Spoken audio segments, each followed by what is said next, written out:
বাংলা সংবাদ আপনাদের স্বাগতম। প্রথমেই শিরোনাম। ভোরে জামায়াত আমিরের ফেসবুক স্ট্যাটাস ভাইরাল। লীগের অফিস খুলে দিলেন ইউপি চেয়ারম্যান, দখলে নিল বিএনপি ছাত্রদল। হেফাজত আমিরকে উপদেষ্টা করার প্রস্তাব দিয়েছিল জামায়াত। নাসিরউদ্দিন পাটোয়ারির পোস্ট ভাইরাল, যা লেখা রয়েছে। স্থানীয় নেতাদের ইস্যুতে বিএনপিকে সতর্ক করল রুমিন ফারহানা। ভোরে জামায়াত আমিরের ফেসবুক স্ট্যাটাস ভাইরাল। আন্তর্জাতিক মাতৃভাষা দিবসে দেশের সামাজিক যোগাযোগ মাধ্যমে আলোচনায় চলে এসেছে ইনকিলাব জিন্দাবাদ স্লোগানটি। এবার বাংলাদেশ জামায়াতে ইসলামীর আমির ড শফিকুর রহমানও একই সুরে একটি স্ট্যাটাস দিয়েছেন। তিনিও বলেছেন ইনকিলাব জিন্দাবাদ। রোববার ভোর ৬টা নাগাদ নিজের ভেরিফাইড ফেসবুক পেজে ড শফিকুর রহমান একটি পোস্ট দেন। নাতিদীর্ঘ সেই পোস্টে তিনি লেখেন, ইনশাআল্লাহ আগামীর বাংলাদেশ ইনসাফের বাংলাদেশ, ইনকিলাব জিন্দাবাদ। পোস্টটি কিছুক্ষণের মধ্যেই ভাইরাল হয়। ৪ ঘণ্টায় রিয়াকশন পড়েছে ২.২৫ লাখ, মন্তব্য পড়েছে প্রায় ২৬,০০০-এরও বেশি। পোস্টটি শেয়ার হয়েছে অন্তত ৩.২ হাজার বার। গতকাল বিদ্যুৎ, জ্বালানি ও খনিজ সম্পদ মন্ত্রী ইকবাল হাসান মাহমুদ টুকুর এক বক্তব্যের জেরেই এমন পোস্টটি দিয়েছেন জামায়াত আমির। বিদ্যুৎমন্ত্রী বলেছিলেন, বাংলাকে যদি ধারণ করতে হয়, বাংলা ভাষাকে যদি মায়ের ভাষা বলতে হয়, তাহলে ইনকিলাব জিন্দাবাদ চলবে না। ইনকিলাব জিন্দাবাদ, ইনকিলাব মঞ্চ এগুলোর সঙ্গে বাংলার কোনো সম্পর্ক নেই।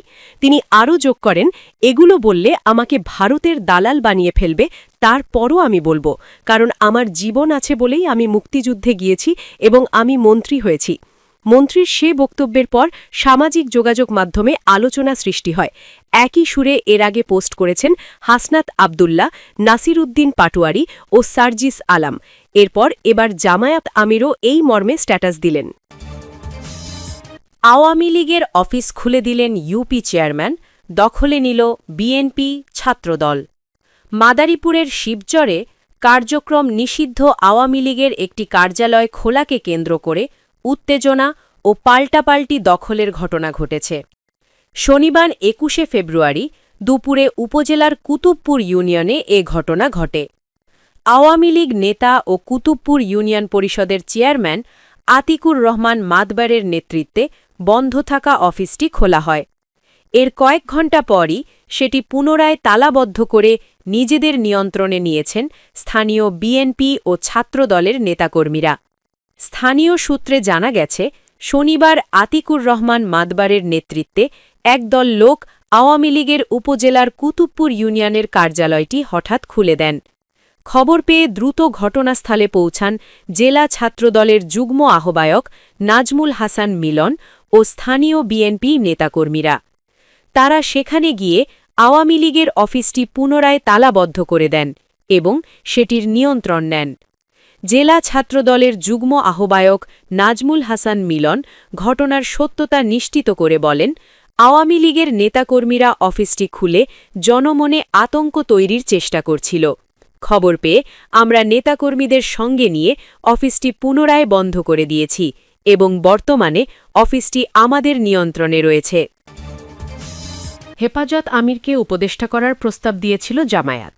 বাংলাদেশ জামায়াতে ইসলামের আমির ডা শফিকুর রহমান সম্প্রতি ঠিকানায় খালেদ মহিউদ্দিনকে দেওয়া এক সাক্ষাৎকারে বলেছেন, অন্তর্বর্তী সরকারের উপদেষ্টা পরিষদে হেফাজতে ইসলামের আমির আল্লামা মুহিবুল্লাহ বাবুনগরীকে রাখার জন্য প্রস্তাব করেছিল জামায়াতে ইসলামী।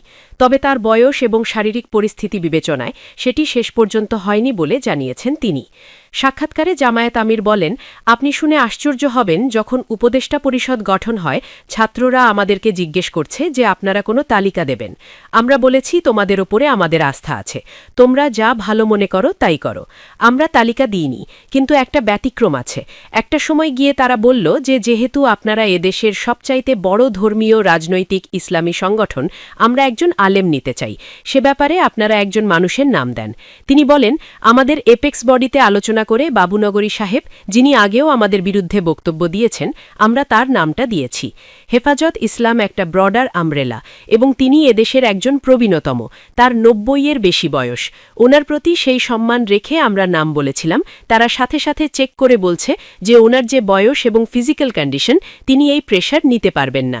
ডাক্তার শফিকুর রহমান আরও বলেন, আপনারা অল্টারনেটিভ কাউকে দেন। আমরা বলেছি যে প্রথম নামের সুপারিশ যখন তোমরা নাওনি, এখন তোমরাই যথেষ্ট, তোমরা তোমাদের মতো করে করো। তারা একটু চিন্তা করেছে, আমাদের সাথে পরামর্শ করেছে। আমরা বলছি, ওকে ব্রেল, তোমরা আগাইতে পারো, অসুবিধা নেই। আমরা যদি এ সমস্ত বিতর্কে জড়িয়ে যাই আর সেই সমস্ত আলেম ওলামাদের কথার জবাব দিতে যাই, এটা আমাদের নিজেদেরই খারাপ লাগে। এই পলিসি আমাদের নাই। ইসলামী আন্দোলন বাংলাদেশ প্রসঙ্গে জামায়াত আমির বলেন, আমাদের একজন এপেক্স বডি মেম্বার, যিনি বরিশালে আমাদের প্রার্থী ছিলেন, আমরা তাকে প্রত্যাহার করে নিলাম। তাদেরকে রেসপেক্ট করেছে যে তারা ২টা সিটে পীর সাহেবের ইমিডিয়েট ছোট ভাই যে মুফতি ফয়জুল হক দাঁড়িয়েছেন। অন্তত একটা সিটে আমরা আমাদের ক্যান্ডিডেট প্রত্যাহার করে তাদেরকে সম্মানটা দেখিয়েছি। এরপরে ওনারা কি বলেছেন সেটা নিয়ে আমরা বিতর্কে যাইনি। নাসির উদ্দিন পাটোয়ারির পোস্ট ভাইরাল, যা লেখা রয়েছে, জাতীয় নাগরিক পার্টির এনসিপির মুখ্য সমন্বয়ক নাসির উদ্দিন পাটোয়ারির ফেসবুক স্ট্যাটাস ভাইরাল হয়েছে। এর আগে এনসিপির দক্ষিণ অঞ্চলের মুখ্য সংগঠক ও সংসদ সদস্য হাসনাত আবদুল্লার পোস্ট ভাইরাল হয়। শনিবার ২৩ ফেব্রুয়ারি রাত ৭টা ৪০ নিজের ফেসবুক অ্যাকাউন্টে একটি পোস্টে নাসির উদ্দিন পাটোয়ারি লিখেছেন, ইনকেলাব জিন্দাবাদ, চাঁদাবাজ মুর্দাবাদ। পোস্টটি দেওয়ার সঙ্গে সঙ্গে সামাজিক যোগাযোগ মাধ্যমে ছড়িয়ে পড়ে। এই রিপোর্ট লেখা পর্যন্ত পোস্টটিতে ৬৫,০০০ রিঅ্যাকশন, ৬,০০০ কমেন্টস ও প্রায় ২,৫০০ শেয়ার হয়েছে। এর আগে ইফতারের পর নিজের ভেরিফাইড ফেসবুক অ্যাকাউন্টে ২ শব্দের একটি সংক্ষিপ্ত স্ট্যাটাস দেন হাসনাত আবদুল্লাহ। শনিবার সন্ধ্যা ৬টা ১৬ দেওয়া পোস্টে তিনি লিখেছেন, ইনকেলাব জিন্দাবাদ। পোস্টটি দেওয়ার পর এই রিপোর্ট লেখা পর্যন্ত ২,৯৪,০০০ রিঅ্যাকশন, ৩১,০০০ কমেন্ট ও প্রায় ৮,৫০০ শেয়ার হয়েছে। স্থানীয় নেতাদের ইস্যুতে বিএনপিকে সতর্ক করল রুমিন ফারহানা। ব্রাহ্মণবাড়িয়ার সরাইলে বিএনপি নেতাকর্মীদের বাধার মুখে শহীদ মিনারে শ্রদ্ধা জানাতে পারেননি ব্রাহ্মণবাড়িয়া ২ আসন থেকে সদ্য নির্বাচিত স্বতন্ত্র সংসদ সদস্য ও বিএনপির সাবেক নেত্রী ব্যারিস্টার রুমিন ফারহানা। ওই ঘটনায় স্থানীয় নেতাদের নিয়ন্ত্রণ ইস্যুতে বিএনপিকে সতর্ক করেছেন তিনি। ওই দিন শহীদ মিনারে ফুল না দিয়েই চলে যান রুমিন ফারহানা। এরপর শুক্রবার দিবাগত রাত 12:30টার দিকে তার সমর্থকেরা সরাইল উপজেলার শাহবাজপুরে ঢাকা সিলেট মহাসড়কে গাছের গুঁড়ি ও বাঁশে অগ্নিসংযোগ করে মহাসড়ক অবরোধ করেন। এ সময় মহাসড়কের ২ পাশে কমপক্ষে ১০ কিলোমিটার যানজটের সৃষ্টি হয়। পরে পুলিশ এসে পরিস্থিতি নিয়ন্ত্রণে আনেন। সংসদ সদস্য রুমিন ফারহানা অভিযোগ করে বলেন, নিয়ম অনুযায়ী আমি প্রথমে শহীদ মিনারে ফুল দিতে যাই। সে সময় বিএনপির কিছু নেতাকর্মী পূর্ব পরিকল্পিতভাবে হামলা চালায়।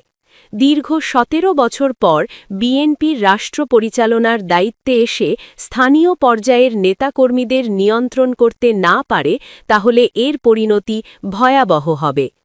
তিনি সতর্ক করে বলেন, যারা দলের পদ ব্যবহার করে এমন হিংস্রতা করে তাদের বিষয়ে দলের উচ্চ পর্যায়ে থেকে ব্যবস্থা নেওয়া উচিত।